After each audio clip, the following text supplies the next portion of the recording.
என்ன தஞ்சா, பொதுவாக அதிகாலையிலேயே குளத்தங்கரைக்கு வந்து குடத்தில் தண்ணீர் பிடித்து மற்ற வேலைகளையும் செய்து முடித்துவிட்டு சென்று விடுவாய். இன்று ஏன் இந்த காலதாமதம்? உடல்நலம் சரியில்லையா? அப்படியெல்லாம் இல்லை மாமி. இன்று நம் கோவிலில் சதஸ் நடக்க இருக்கிறது. ஆமாம் ஆமாம், என் அகத்துக்காரரும் சொல்லிக் கொண்டிருந்தார். அவர் காலையிலேயே புறப்பட்டு சென்று விட்டார். அதில் பங்கேற்க என் அகத்துக்காரர் செல்கிறார்.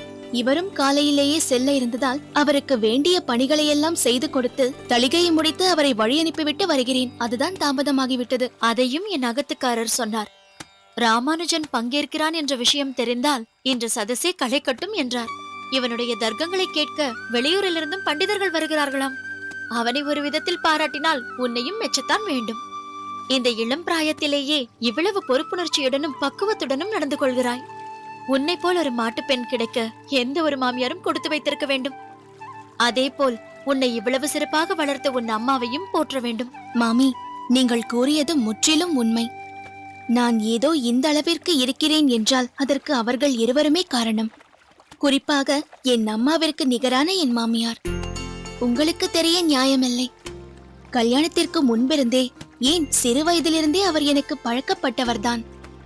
எல்லோருமே ஒரே ஊரில் இருந்தவர்கள் அல்லவா? எங்கள் பழக்கமே இது போன்ற குளக்கரையில் தான் ஆரம்பித்தது. அங்கு ஆரம்பித்து அகத்திற்கு செல்லும் அளவிற்கு அந்யோன்யம் வளர்ந்தது. பல நாட்கள் என் பொழுதை அவர்கள் அகத்தில் கழித்திருக்கிறேன். மேலும் அவர்களுக்கு பல பணிவிடைகள் செய்திருக்கிறேன். ஆனால் அப்பொழுது நான் நினைத்து பார்க்கவில்லை அவர்கள் அகத்திற்கே மாற்று பெண்ணாக செல்வேன் என்று. என் மாமியாரும் என்னை தன் மகள் போலவே நடத்துகிறார்கள். இப்படி ஒரு உறவும் பந்தமும் ஏற்படுவது அபூர்வம்தான். அது போகட்டும், உன்னிடம் கேட்க வேண்டும் என்றிருந்தேன். 2-3 தினங்களாக உன்னை பார்க்கிறேன். உன் முகத்தில் ஏதோ ஒரு தனி பொலிவு தெரிகிறதே. ஏதாவது விசேஷம் இருக்கிறதா? விசேஷம் இருக்கிறது. ஆனால் நீங்கள் எதிர்பார்க்கும் விசேஷமும் நான் சொல்ல போகும் விசேஷமும் வேறு வேறானவை. பொதுவாக கல்யாணமான ஓரிரு ஆண்டுகளில் பெண்களிடம் ஏதாவது விசேஷம் உண்டா என்று கேட்டால் அதற்கு ஒரே ஒரு பொருள்தான் உண்டு. அப்படி என்று நீங்களாக கற்பனை செய்து கொள்கிறீர்கள். சரி சரி, நீ சொல்ல வந்த விஷயத்தை சொல். தெரிந்து கொள்ள ஆவலாக இருக்கிறது. உங்களுக்கே தெரியும், என் அப்பா கோவில்களில் நடைபெறும் யஜ்ஞங்களுக்கு திரவியம் கொடுத்து கொண்டிருக்கிறார். நன்றாக தெரியுமே.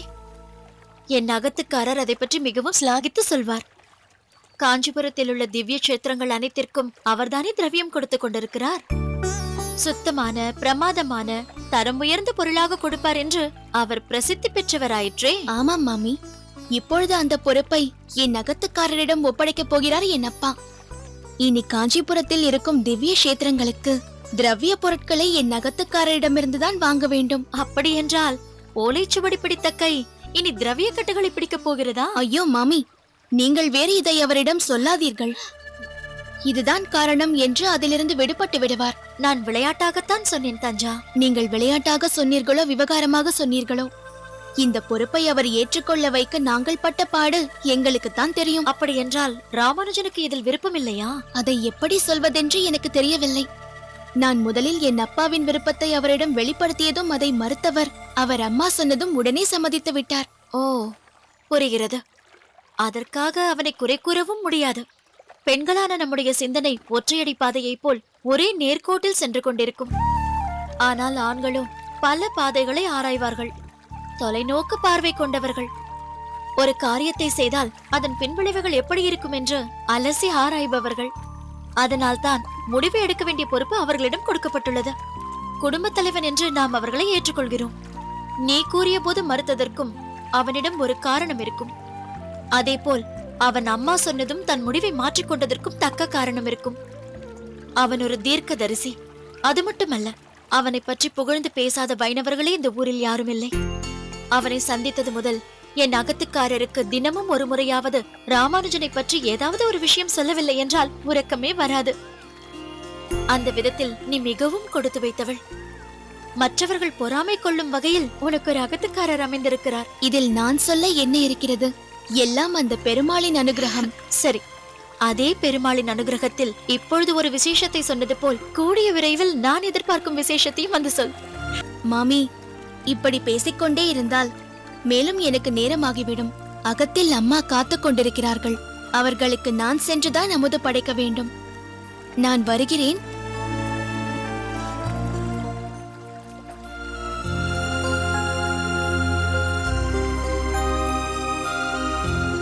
நல்ல தம்பதிகள். யார் கண்ணும் படாமல் இருவரும் ஒன்றாக ஒற்றுமையாக பல காலங்கள் இருக்க வேண்டும்.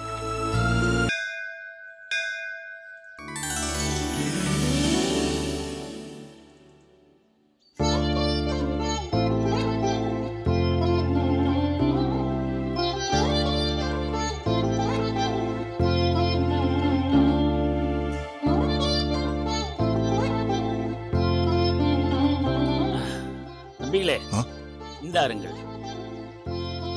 பட்டரே, இது பெருமாளுக்கு சமர்ப்பிக்கப்பட்ட மாலைதானே? ஆமாம்.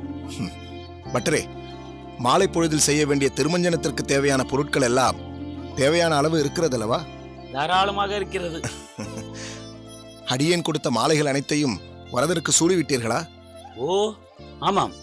இன்றைய விசேஷ மாலையான தாமரை, சம்பங்கி, துளசி, சாமந்தி மற்றும் இவற்றோடு அணிவகுத்துள்ள ரோஜா மலர்கள் கொண்டு நேர்த்தியாக தொடுக்கப்பட்டுள்ள மாலையை சூடிய வரதன் மேலும் குளிர்ந்து காணப்படுகின்றான். வேறு ஏதாவது முக்கியமாக கவனிக்கப்பட வேண்டியிருக்கிறதா? ஏதாவது இருந்தால் சொல்லி அருள வேண்டும் சுவாமிகளே. வெளிவாசலில் தோரணங்கள் கட்டப்பட்டு விட்டதல்லவா? அதிகாலையிலேயே முதல் வேளையாக கட்டி ஆயிற்று நம்பிகளே. அப்படி என்றால் மிகவும் நல்லது. வந்தனம் நம்பிகளே. வந்தனம் பட்டரே. வந்தனம் வந்தனம். அடடே, வாருங்கள் அதிகாரி அவர்களே. ஊரிலிருந்து எப்பொழுது வந்தீர்கள்? இன்று விடியற் காலையில் தான் வந்தேன். அப்படியா? என்ன, கோயிலில் எங்கு பார்த்தாலும் மாவிலை தோரணம், பல இடங்களில் நேர்த்தியான மாக்கோலங்கள் என்று அமர்க்கலப்படுத்தப்பட்டுள்ளது. ஏதேனும் விசேஷமா? விசேஷமா? அதிவிசேஷம். மகோன்னதமான யதிஸ்ரேஷ்டர் வருகிறார் என்றால் அதிவிசேஷம் தானே? என்ன பட்டரே, யார் என்று சற்று விளக்கமாகத்தான் சொல்லுங்களே. அதிகாரி அவர்களே, அடியேனின் ஆச்சாரியர், தரணி போற்றும் ஸ்ரீவைஷ்ணவ குல திலகரான ஸ்ரீ ஸ்ரீ யமுனாச்சாரிய சுவாமிகள் இக்காஞ்சியம்பதி வரதராஜ பெருமாளின் சன்னதிக்கு விஜயம் செய்கிறார். அவரை வரவேற்கத்தான் இத்தனை ஏற்பாடுகளும். அதிவிசேஷத்திற்கு அதுதான் காரணம். அப்படியா? முன்பே எனக்கு தெரிவிக்கப்பட்டிருந்தால் ஒரு நாள் முன்னதாகவே வெளியூரில் இருந்து வந்திருப்பேனே. எங்களுக்கே நேற்றைய பொழுதுதான் தெரிய வந்தது அதிகாரி அவர்களே. மற்ற ஏற்பாடெல்லாம் சரிவர ஆகிவிட்டதல்லவா? வெகு நாட்கள் கழித்து ஆச்சாரியார் இங்கு விஜயம் செய்கிறார். நான் முன்பே இங்கு இருந்திருந்தால் பல வேளைகளில் உங்களுக்கு உபகாரமாக இருந்திருப்பேன். வருந்த வேண்டாம், அனைத்தும் அமோகமாகவே செய்யப்பட்டிருக்கிறது. தங்களால் நியமிக்கப்பட்ட உப அதிகாரிகள் பல வேளைகளை தாமே இழுத்து போட்டுக்கொண்டு செவனே செய்துவிட்டார்கள். இருப்பினும் என் பங்கிற்கு நானும் ஏதாவது சில காரியங்கள் செய்திருந்தால் எனக்கும் திருப்தியாக இருக்கும். ஆச்சாரியரை எதிர்கொண்டு அழைக்கும் தருணத்திற்கு முன்னதாகவே தாங்கள் தான் வந்து விட்டீர்களே. நிச்சயம் அது திருப்தி தரும் விஷயம்தானே? சரியாக சொன்னீர்கள் நம்பிகளே. பட்டரே, நம் திருக்கட்சி சுவாமிகளை கவனித்தீர்களா? முகத்தில் எவ்வளவு பொலிவென்று பார்த்தீர்களா? பிறகு இருக்காதா? இவருக்கும் இவரது ஆச்சாரியருக்கும் உள்ள சந்திப்பில் இருந்த இடைவெளிதான் வெகுவாக குறைந்திருக்கிறதே. இவர் போய் ஸ்ரீரங்கத்திற்கே சென்று ஆச்சாரியரை பார்த்திருக்கிறார். இப்போது அவரே இங்கு விஜயம் செய்கிறார். வேறு என்ன வேண்டும்? அதுதான் இவர் முகத்தில் இத்தனை பொலிவு. அது ஒரு பக்கம். இன்னொரு விசேஷம் என்ன தெரியுமா? இன்று வரதனின் திருமுகத்திலேயே மந்தகாச புன்னகை சற்று அதிகமாகவே காணப்படுகிறது.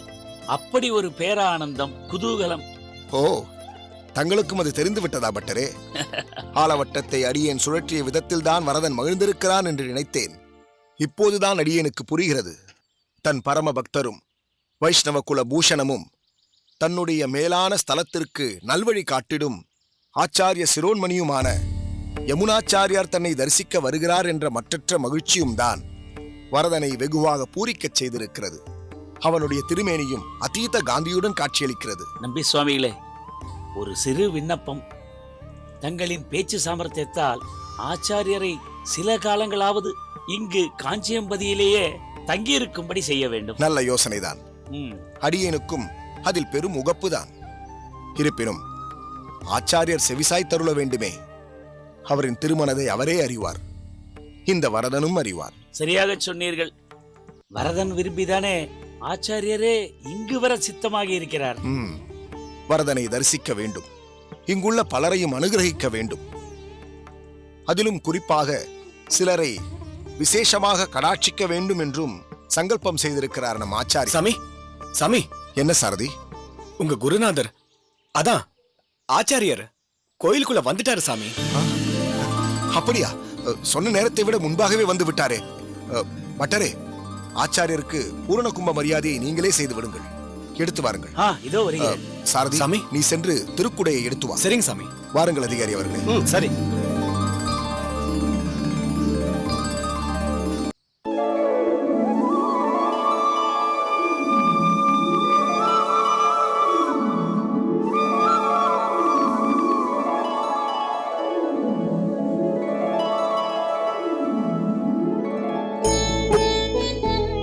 அடியேன் தாசன். ஆச்சாரியருக்கு ஸ்வாகத்தம். பூரண கும்ப மரியாதை ஏற்றுக்கொள்ளுங்கள்.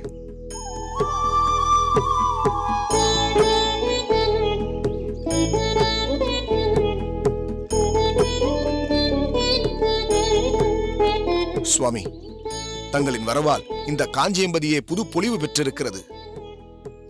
தன்யனானேன் சுவாமி, தன்யனானேன். தங்களின் வரவை இக்காஞ்சியம்பதி வாழ் மக்கள் அனைவரும் நெடுநாட்களாக ஆவலோடு காத்துக் கொண்டிருந்தார்கள். இன்று அது நிறைவேறிவிட்டது. ஆச்சாரியருக்கு இந்த அடியவனின் அனந்தமான வந்தனங்கள். பெரிய நம்பி சுவாமிகளே, அடியேனின் வந்தனங்கள். என்ன கஜேந்திரதாசரே, ஆலவட்ட கைங்கரியம் எல்லாம் குறைவின்றி நடந்து கொண்டிருக்கிறதா? தங்களின் ஆக்கியைப்படி பரிபூர்ணமாக நடந்து கொண்டிருக்கிறது சுவாமி. சுவாமி, இவர் இக்கோயிலின் பிரதான பட்டர். தாசன் அடியேன். ரகுநாத பட்டர் என்பது திருநாமம்.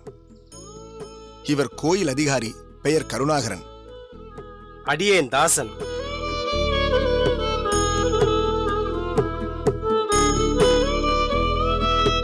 சுவாமி, இவன் பெயர் சாரதி. அடியேனுக்கு புஷ்ப கைங்கரியத்தில் உபகாரமாக இருக்கிறான். கும்பரசாமி, என் குருநாதரால அவருக்கும் குருவான உங்களை தரிசிக்க முடிஞ்சத சாமி. உங்க ஆசீர்வாதம் இந்த பாமரனுக்கு எப்போதும் இருக்கணும் சாமி. சொல்லின் செல்வன் போன்று பேசும் அந்த சாரதி நீதானா? ஆமாங்க சாமி. உன்னை பற்றி திருக்கோஷ்டி நம்பியே புகழ்ந்தானே. உன் வினயத்திற்கும் பண்பான பேச்சிற்கும் சேவைக்கும் உன்னை எவ்வளவு புகழ்ந்தாலும் தகும். சாமி, உங்களோட புகழ்ச்சிக்கு கூட நான் பொருந்த மாட்டேன் சாமி. இதோ இருக்காரே என் குருநாதர், அவருக்கு தான் போய் சேரும். என் குருநாதர் இல்லாம இந்த அர்ப்பனுக்கு ஒரு கதியும் இல்ல சாமி. சாமி, எதுக்குமே பிரயோஜனமே இல்லாம இருந்த என்ன வைணவ குல திலகரான தாங்களே புகழற அளவுக்கு மாத்தினது என்னோட குருநாதர், உங்களோட அன்பான சிஷ்யர் இதோ இந்த திருக்கச்சி நம்பி சுவாமிகள் தான். சாமி, அவர் இல்லன்னா இந்த சாரதியே இல்ல. சாரதி, போதும். ஆச்சாரியருக்கு முன்னால் நின்று கொண்டு அடியேனை போய் குருநாதர் அது இது என்று உளறிக் கொண்டிருக்கிறாயே. திருக்கச்சி, அவனை ஏன் கண்டிக்கிறாய்? அவன் என்ன தவறாகவா சொல்லிவிட்டான்? அடியேனை பொறுத்தருள வேண்டும் சுவாமி. குருவிற்கெல்லாம் குருவாகவும் ஒப்பற்ற ஆச்சாரிய சிரேஷ்டராக திகழ்ந்து கொண்டிருக்கும் தங்களின் முன்னால் அடியேன் என்றும் ஒரு சேவகன்தான், தாசானு தாசன்தான். எங்கோ பிறந்த இந்த அடியேனை ஒரு உயரத்தில் நிறுத்தி இருப்பது தங்களின் கருணையே சுவாமி. திருக்கச்சி நம்பி, குலத்தை கொண்டு யாரையும் யாரும் தாழ்த்தியோ உயர்த்தியோ சொல்லிக் கொள்வது தகாத செயல். அந்த பகவான் ஒருவன் முன்புதான் நம் தாழ்த்தியைச் சொல்லி அந்த எம்பெருமானை உகந்து சரணாகதி செய்ய வேண்டும். மற்றபடி ஒருவன் நடந்து கொள்ளும் குணத்தில்தான் அவனின் உயர்வோ தாழ்வோ அடங்கியுள்ளது, குலத்தில் அல்ல. மதுரகவி ஆழ்வார் அந்தணர் குலத்தில் தோன்றியவர்தானே. பல திவ்ய தேச எம்பெருமானை சேவித்துவிட்டு திடீரென தெற்கே கண்ட ஜோதியை நோக்கி புறப்பட்டு நம் திராவிட தேசத்தில் திருக்குறுங்குடி எனும் திவ்ய தேசத்தில் மாறன் சடகோபரான நம்மாழ்வாரை சந்தித்தார். அக்கணமே ஆழ்வாருக்கு வசமாகி போனார். நம்மாழ்வார் மாறன் சடகோபர் குலத்தால் அந்தணர் அல்லாதவர்தானே. ஆனால் மதுரகவி ஆழ்வாரோ மாறன் பொன்னடி பணிந்து அவரையே தன் ஆச்சாரியராக பற்றினார். அது மட்டுமா, நாவினால் நவிற்று இன்பமெய்தினேன், மேவினேன் அவன் பொன்னடி மெய்மையே, தேவு மற்றறியேன் குருகூர் நம்பி, பாவி நின்னிசை பாடித் திரிவனே என்று தான் பாடிய பாசுரத்தில் அவர் என்ன குறிப்பிட்டார்? நாக்கினால் ஆழ்வாரை துதி செய்து ஆனந்தத்தை பெற்றேன், அந்த ஆழ்வாருடைய அழகிய திருவடிகளோடே பொருந்த பெற்றேன் இது சத்தியமே. ஆழ்வாரான மாறன் சடகோபரை தவிர்த்து வேறொரு தெய்வத்தையே நான் அறிய மாட்டேன் என்கிறார் மதுரகவி அவர்கள்.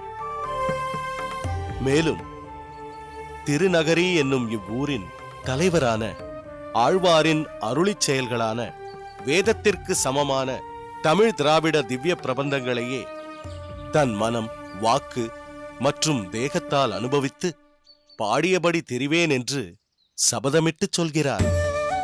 ஆகையால் அவர்களின் அடியொற்றியான நாம் குலத்தை கொண்டாடாமல் குணத்தில் உயர்ந்து வாழ்வதே உய்வதற்கான ஒரே வழி.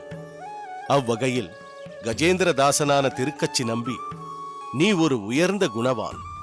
உன்னை இந்த சாரதி குருநாதன் என்று அழைத்ததில் ஒரு தவறும் இல்லை.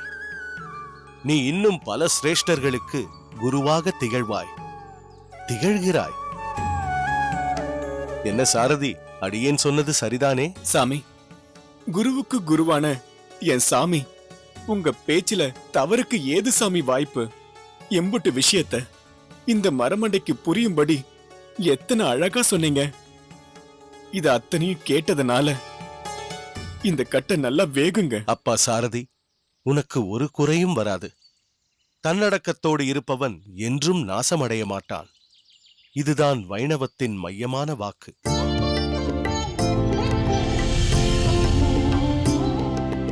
தேவைப்பட்டால் இந்த யாதவ பிரகாசன் ஒரு எதிரியின் காலையும் பிடிப்பான். அதுதான் இந்த யாதவ பிரகாசனின் ராஜதந்திரம். நிச்சயிக்கப்பட்ட பெண்ணின் மனதை திட்டமிட்டு மாற்றுவது போன்ற காட்சி அமைப்பை தவிர்த்திருக்கலாம். நீளமான காட்சிகள், ஆங்காங்கே சோர்வடை வைக்கும் திரைக்கதை, இவற்றையெல்லாம் தன்னுடைய டைமிங் காமெடியால் சரி செய்கிறார் சிவகார்த்திகேயன். மொத்தத்தில் ரேமோ